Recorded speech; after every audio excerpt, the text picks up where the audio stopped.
اهدنا الصراط المستقيم. Sungguhnya selamat dari cercaan manusia adalah perkara yang mustahil. Sebagaimana dikatakan, ridwan nas ghayatun la tudrak. Mencari keridhaan seluruh manusia adalah tujuan yang mustahil. Orang baik maka akan dicela oleh orang yang buruk. Jangankan kita, bahkan para nabi pun tidak selamat dari cercaan.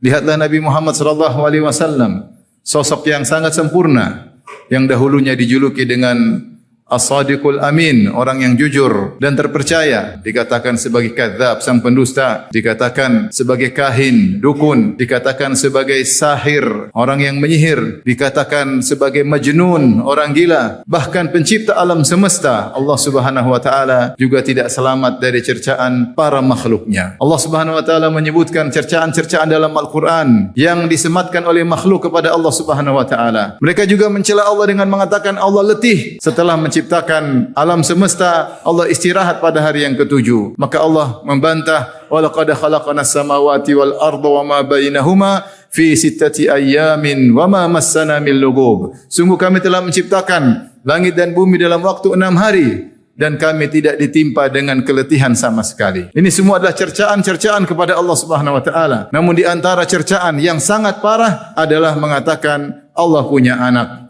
Wa qalu ittakhadar rahmanu walada. Mereka mengatakan Ar-Rahman punya anak. Kata Allah, laqad ji'tum syai'an idda. Sungguh kalian telah mendatangkan perkara yang sangat mungkar. Takadus samawati yatafattarna minhu. Hampir langit terbelah. Wa tanshaqqul ardu. Hampir bumi terbelah. Wa takhirrul jibalu hadda. Hampir gunung-gunung yang begitu kokoh hancur lebur. Anda aulir rahmani walada. Tatkala mereka mengatakan bahwasanya Allah punya anak, wa ma yanbaghi lirrahmani ay yattakhidha walada, dan tidak pantas bagi Allah untuk punya anak. In kullu man fis samawati wal ardi illa atir rahmani abda. Sungguh yang ada di langit dan di bumi semua akan datang sebagai hamba Allah Subhanahu wa taala. Malaikat Jibril akan datang sebagai hamba Allah Subhanahu wa taala. Nabi Muhammad sallallahu alaihi wasallam akan datang sebagai hamba Allah Subhanahu wa taala, dan Nabi Isa akan datang sebagai hamba Allah Subhanahu wa taala. Oleh karenanya terlalu banyak ayat dalam Al-Qur'an mengingkari akan hal ini. Kenapa? Hal ini adalah celaan yang sangat buruk, karena ini membatalkan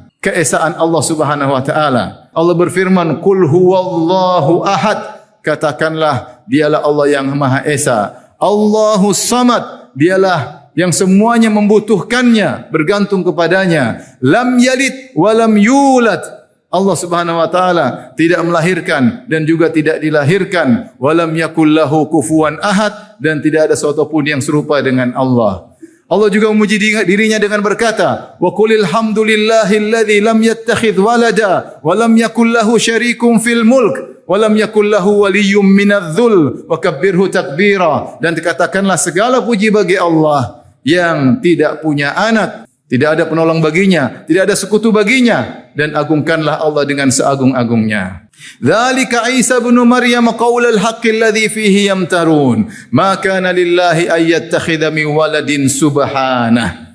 Itulah hakikat Nabi Isa adalah seorang hamba dari apa yang mereka perselisihkan. Ma kana lillahi ay yattakhidha min waladin subhanah. Tidak pantas bagi Allah untuk punya anak. Maha suci Allah dari punya anak. Ala innahum min ifkihim la yaqulun. Ketahuilah mereka dengan kedustaannya mereka berkata, waladallahu wa innahum lakadzibun. Mereka bilang Allah punya anak dan sungguh mereka benar-benar pendusta. Begitu banyak ayat menegaskan bahwasanya Allah Maha Esa, dan siapa yang mengatakan bahwasanya Allah punya anak, maka dia telah mencoreng kesucian Allah dan dia telah membatalkan keesaan Allah Subhanahu wa taala. Oleh karenanya Nabi Muhammad sallallahu alaihi wasallam di antara tujuan dakwah beliau adalah menebarkan tauhid, keesaan Allah di seluruh alam semesta. Maka beliau mengirim surat kepada raja-raja Nasrani ketika itu agar mentauhidkan Allah Subhanahu wa taala. Maka beliau mengirim surat kepada Heraklius, raja Romawi, raja yang paling hebat di zaman itu. Kata Nabi sallallahu alaihi wasallam dalam risalahnya, aslim taslam, masuk Islamlah maka kau akan selamat. Yu'tikallahu ajraka marratain, maka Allah akan berikan engkau ganjaranmu 2 kali lipat. Fa in tawallait, kalau kau berpaling tidak mau masuk Islam, fa innama alaika ithmul arisiyin, maka kau akan menanggung dosa rakyatmu. Kemudian Nabi menyebutkan firman Allah, ya ahlal kitab ta'alu ila kalimatin sawa'in bainana wa bainakum alla na'budu illallah wa la nusyrika bihi syai'a wa la yattakhidha ba'duna ba'dhan arbaban min dunillah. Fa in tawallaw faqulu ashhadu bi annana muslimun. Wahai ahlal kitab, kemarilah kita menuju kepada satu